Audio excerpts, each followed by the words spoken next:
Okay, so using variables, we just talked about that. Using variables, we just talked about that. So here's the example. We declare x, y, and z. We can declare them all together in the same line like we do here, or we can do one line at a time. That means we're saving some particular spaces in the memory for x, for y, for z. And then we assign, so this is assign 15 to x, 10 to y, and I don't know if you can read this, but x plus y equals z is another assignment. So 15 for x, 10 for y, and then we add them for z. Okay, constants are a little bit different than variables. Assigning a variable fixes a memory location for data storage. So we said it reserves a certain place in the memory for that particular variable.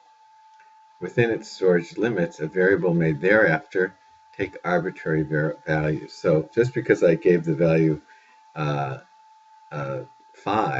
to x, later I can change it to 10 or 12 or whatever, depending on the data type.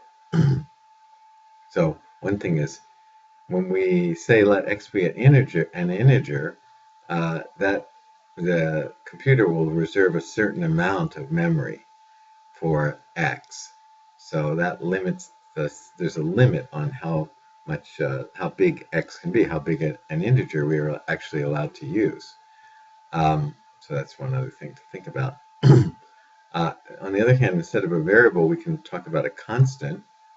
For example, here we're declaring x not as an integer, not as a variable, which we would use dim to do, but const for constant x as an integer equals 10. So now when you do this statement, you're also reserving some space for x, but you're also assigning it 10, and you're not allowed to change x because you declared it as a constant.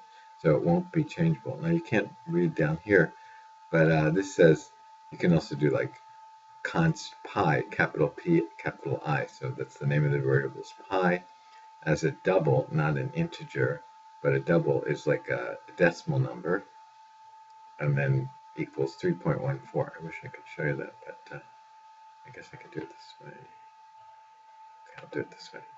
So you can see it, oops, here. You can see it like that.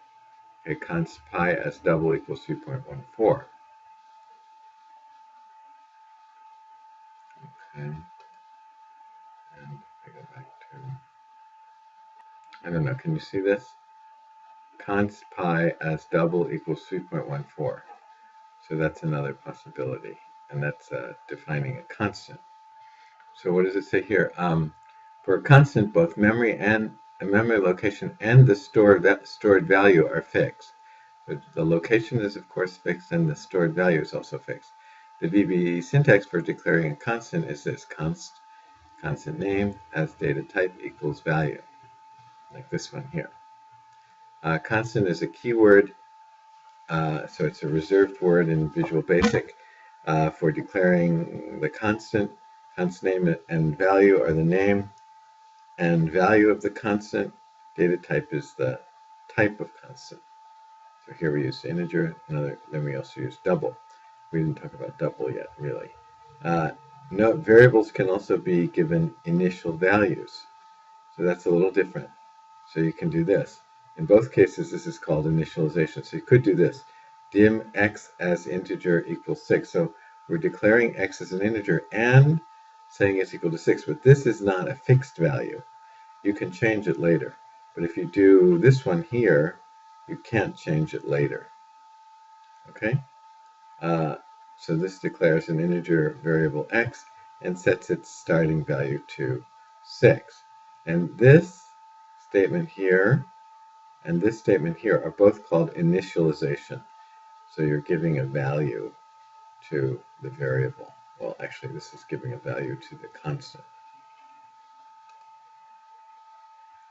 Okay, next we're going to talk about data types, and I've talked about this informally several times already. So now we're going to go through it in a little more detail. In fact, I'll make a new video.